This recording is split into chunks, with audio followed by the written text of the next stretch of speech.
Hi, welcome to Whipped Up by James. Today we're going to make a Japanese cheesecake.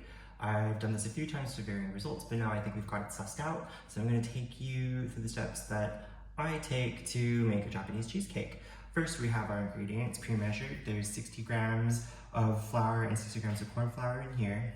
8 eggs separated, 130 grams of granulated or caster sugar, and then 130 mLs of milk. In the saucepan here, we have 100 grams of butter and 100 grams of cream cheese, and just the accoutrement that you need for your bake. A spatch, a whisk, an extra bowl just in case, a mixing bowl. I use this to dye some batter for decorations, which we'll talk about at the end. And then also we have our cake tin, pre-cut baking paper to go inside it, and a tray that we'll use for a hot bain-marie. Now that we've got all of our ingredients and tools together, I am melting down the cream cheese and butter in a saucepan over medium heat. We have an induction range, so it might vary depending on whether or not you're using gas and if you have a heavy pot or a thin pot. But essentially you want the cream cheese and butter to combine and you don't want it to cook. And then what we'll do, once it's all combined and homogeneous and happy, we'll incorporate the milk in off of heat. Great, so it's homogenized now, nice and creamy looking. I'm going to turn off the heat. I'm going to grab our 130 mLs of milk. Just going to splash that in here and mix until it's all combined.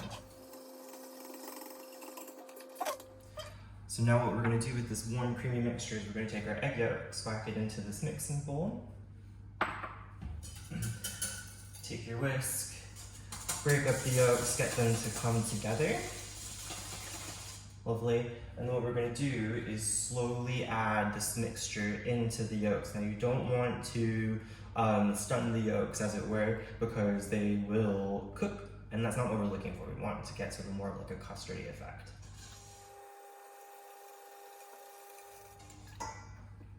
Now, any bits that are just sort of stuck to the side or the bottom, grab your spatula, get it out there, and incorporate it into your egg yolk. Lovely, so that's all together. So what we're gonna do is grab our flour mixture. I have a sieve here, and we're just going to sift into the yolk mixture.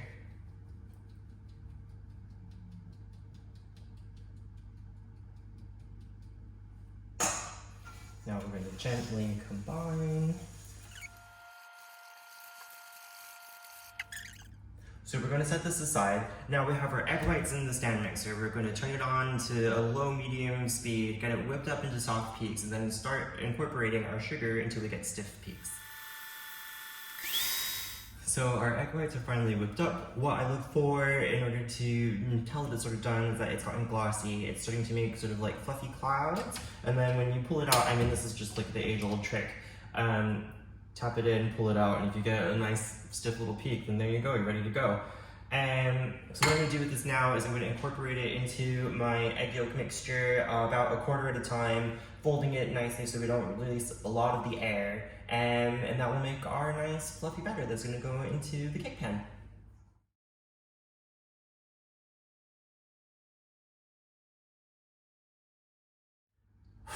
Okay, so it's folded in, fluffy, nice, jiggles already. This is great. So what I'm gonna do is just put some off to the side so that I can color it and do decorations later. I take about 3 or 4 scoops of the mixture.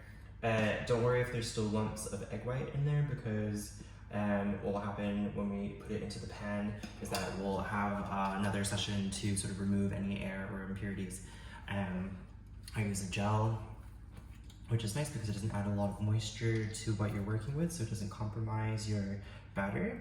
And literally just a squidge. It's so potent. Mix that up, set it to the side later. Ooh, loud. Mix it up, set it to the side later, and we'll use it for decorations.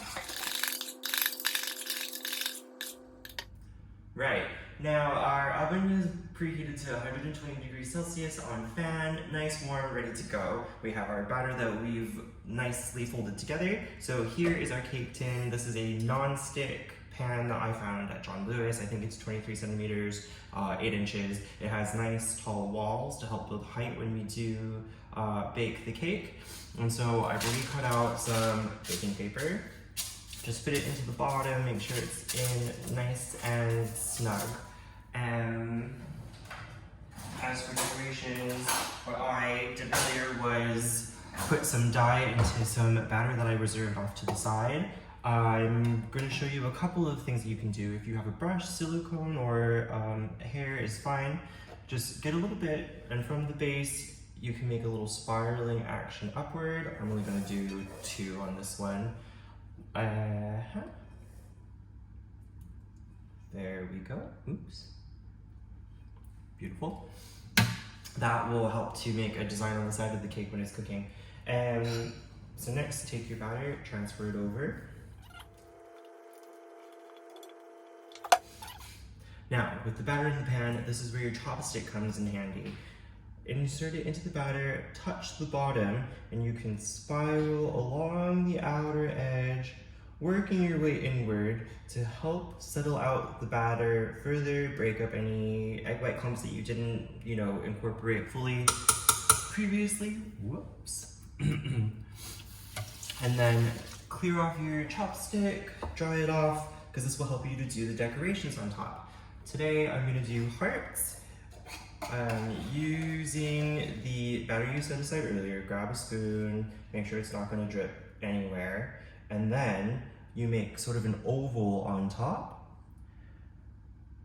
because later when you drag your chopstick through it, it'll create a little tail of the heart, and you want to have 2 peaks. So doing an oval compared to a circle, I find, helps to make defined 2 peaks with a nice little tail. Right, so we have the ovals on top. Actually, I can come and show you that.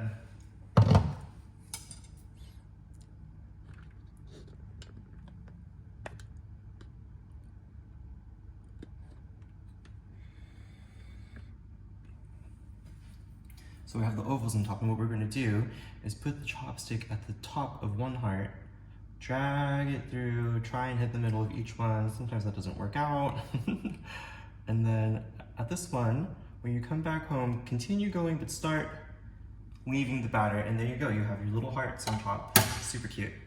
Now that we've done the decoration on the side and tops of the cake, what I'm going to do is place the tin with the batter in a fairly high-walled baking tray.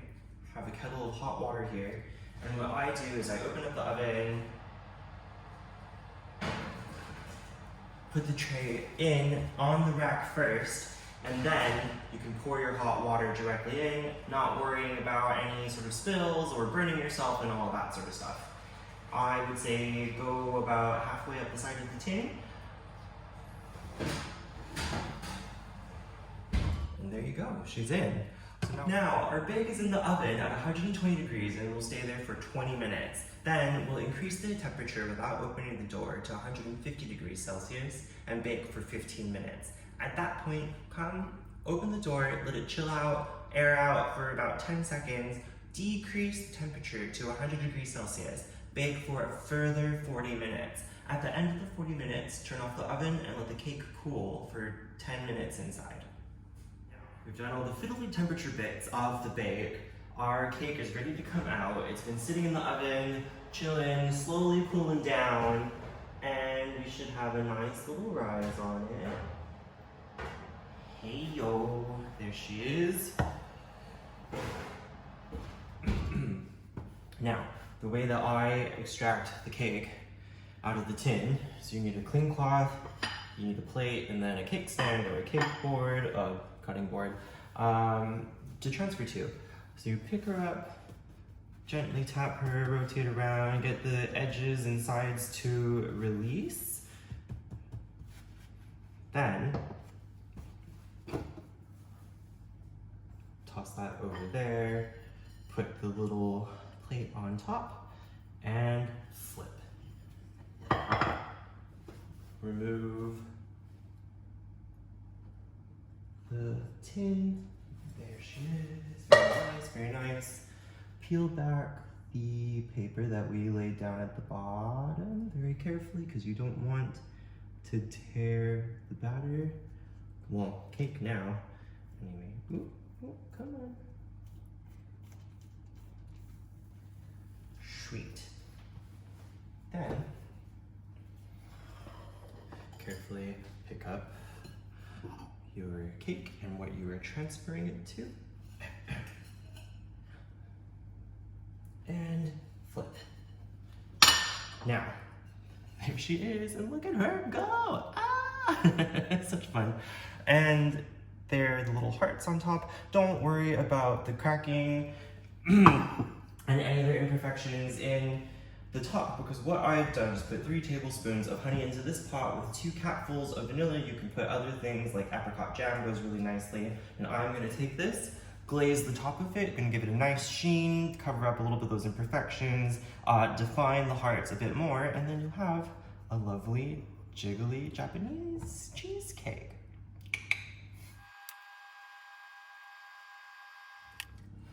So here she is, all glazed with a nice little sheen on top. Good little jiggle spiral on the side.